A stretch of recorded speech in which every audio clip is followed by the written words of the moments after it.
Morning everyone. Hey, it's Len from Mercury Man Garage and Outdoors.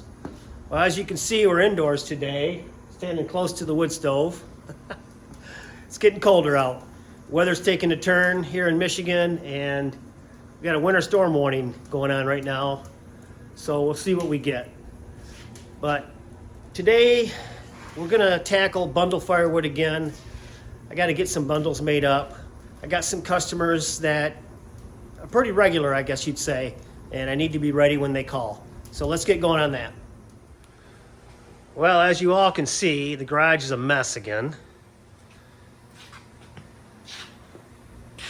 Stuff on the car, front and back workbenches. That's what I call them. I have the hardest time, I guess you'd say, putting stuff back where they belong. It's either that or I just don't have a spot to put them. I think it's more that. I just don't have a spot to put everything. And now that I have this bundle firewood station in here, it's just taking up a lot of room. And hopefully this spring and summer, I can do a little better job of organizing, maybe with some shelves. I still have that orange workbench over there. I need to put a top on that. That old recliner, that's probably gonna go. That came from the house. Don't need that in here.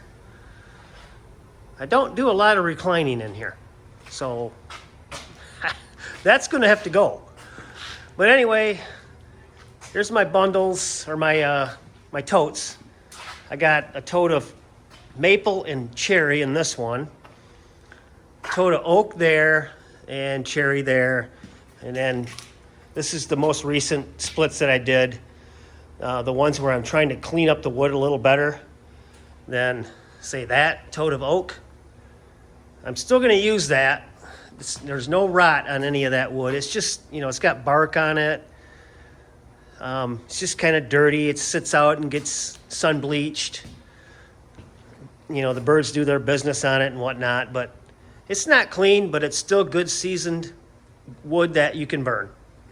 So, like I said, I'm going towards a cleaner style of wood, and hopefully that helps my business a little more, but I've not had a lot of trouble with the other wood. I mean, I guess you say the dirtier wood, because all my customers say my wood burns really well. So I think that's the bottom line right there.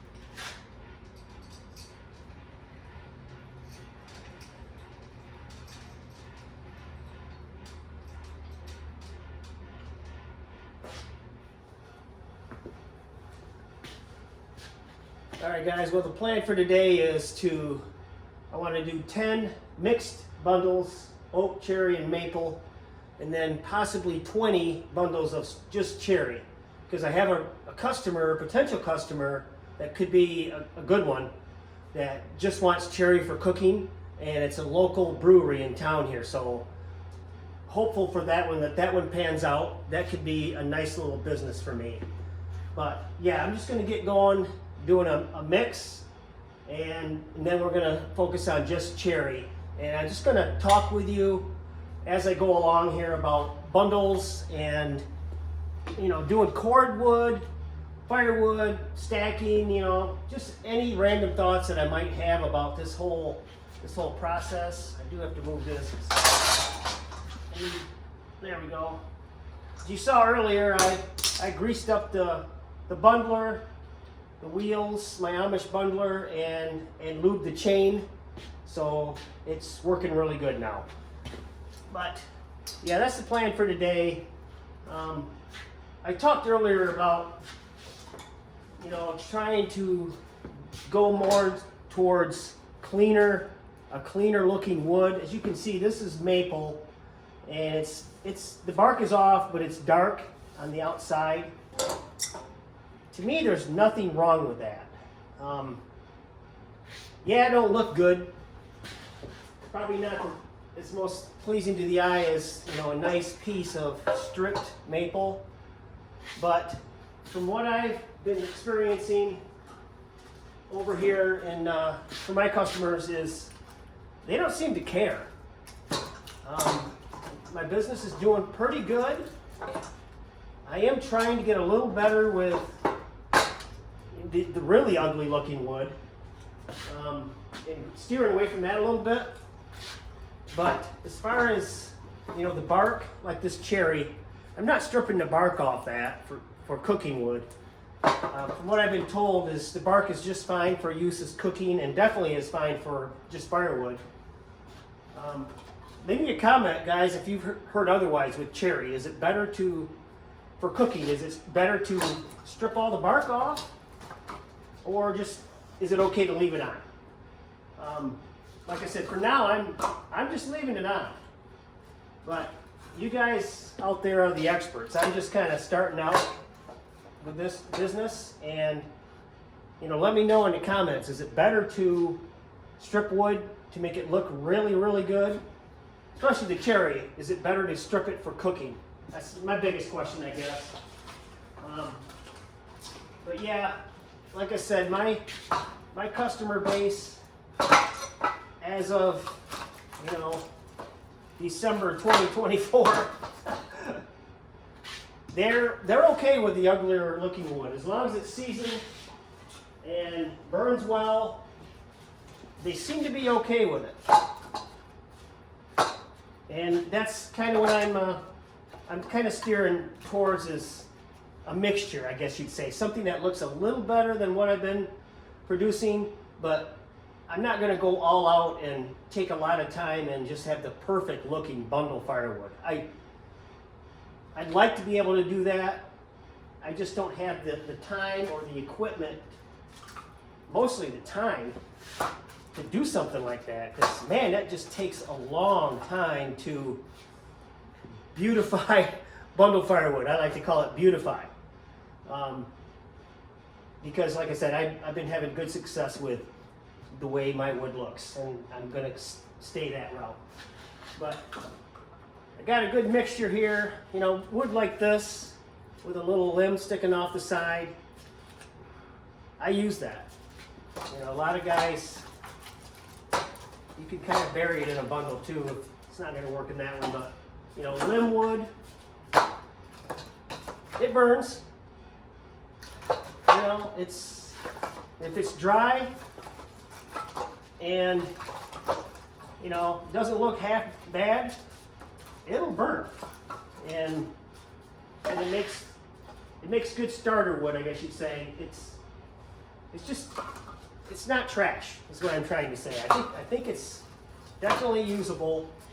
I'm having a little trouble here getting this bundle squared off, but because that's another problem with the wood I have, is it's not perfectly straight and square.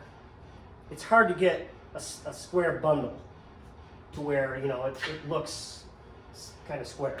But that's kind of the sacrifice I deal with my unperfect wood, is that's something you just deal with, and I don't have a problem with that.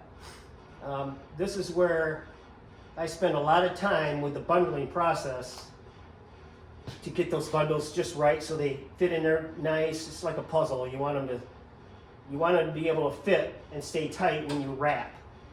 Otherwise, they're just going to come loose. I shoot for probably 12 to 14 pieces of wood in there. I got a little more in there this time, but that's kind of my goal, is 12 to 14. And I like to give a little bit more. I charge $5. That's cheap. At least here in Michigan it is. And my ad says, I supply you with a lot more than the gas station bundles. That's kind of what my ad says. And it's true. I mean, there's 12 to 14 pieces of wood in here. Your gas station bundles may not even be hardwood. You only get 8 pieces, and it might be softwoods mixed in there.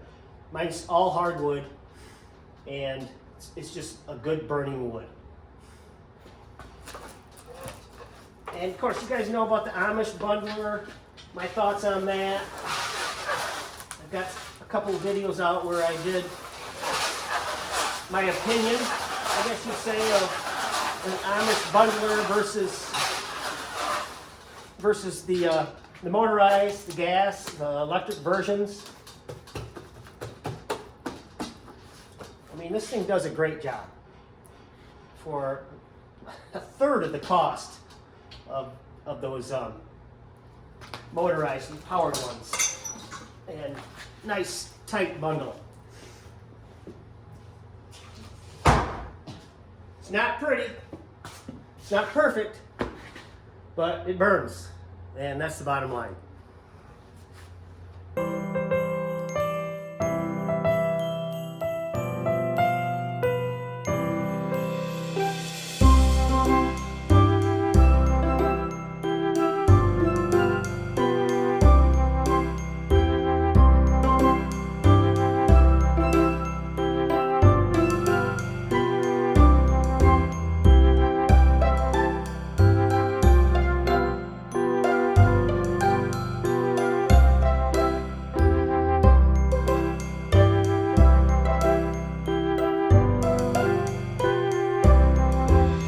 All right, guys, well, there you go.